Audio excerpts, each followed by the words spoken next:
সেটার পেছনে খুব দৌড়ে পারেন, আবার ঈদের নামাজ পড়া যেন টাকাও দিবি তাক মেনে নেবেন না। কথা বল, রাগ করে ফেলেছেন? অনেকে রাগ করে বলে দেবেন, অনেকে রাগ করেন, মন খারাপ করে ফেলেছেন বাজারের লোক যে জিহাদের উল্টা পাল্টা করার ভালো লাগে না।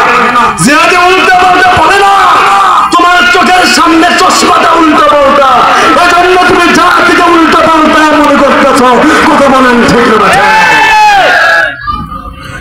আল্লাহ দুনিয়ার সৃষ্টি করেছেন চিনে, আপনাকে আমাকে সৃষ্টি করেছেন চিনে, দুনিয়ার মালিক চিনে, দুনিয়ার সৃষ্টি করেছেন চিনে, এই দুনিয়ার জমিনে তারই নেতৃত্বে তারই কথা হবে।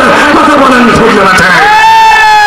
আল্লাহ রাব্বুল আলামিন কোরআনে ডাক দিয়ে বলেন, সূরা সূরা ইমরান আয়াত নাম্বার 104, আল্লাহ ডাক দিয়ে বললেন, দুনিয়ার মানুষদেরকে, দুনিয়ার মানুষ তোমরা শোনো, আমি আল্লাহ দুনিয়ার জমিনে একটা দল পাঠাইলাম। হে মুসলমান, মনোযোগী হও, মনোযোগী হও। বন্ধু বান্ধব বলতেছে ওয়াদের দিকে চলে যা, উল্টা পাল্টা বলিস না। এরপরেও আপনাদেরকে বলে যায় বাজার, ও আমার মা বোনের আম্মা গো মা, আল্লাহ নিজে ডাক দিয়ে বললেন, আল্লাহ বললেন আমি দুনিয়ার জমিনে আমার একটা দল লাগবে। কে বলছেন? আল্লাহ। আল্লাহ বললেন আমার একটা দল লাগবে। দল পৃথিবীতে দুইটা দল, একটা হলো শয়তানের দল, আর একটা হলো আপনার আল্লাহর দল। আলা ইন্না হিজবুল্লাহ, আর এক জায়গায় বলেন হিজবুশ শাইতান। দল হলো দুইটা, একটা আল্লাহর দল, একটা শয়তানের দল।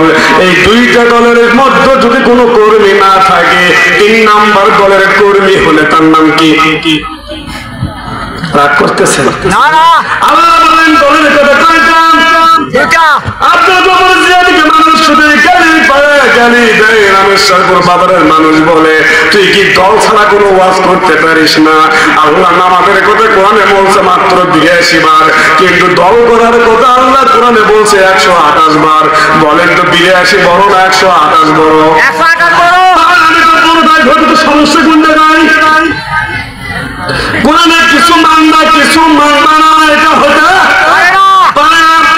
যে দলের নামাজ পড়তে বলেছে, যাকাত দিতে বলেছে, ফিতরা দিতে বলেছে, হজ করতে বলেছে, মানব সেবা করতে বলেছে, সব কিছুই করতে বলেছে, তাহলে ওই আল্লাহকে কোরআনে আরেকবার ডাক দিয়ে বললেন আমি আল্লাহর একটা দল দুনিয়ার জমিনে থাকা লাগবে।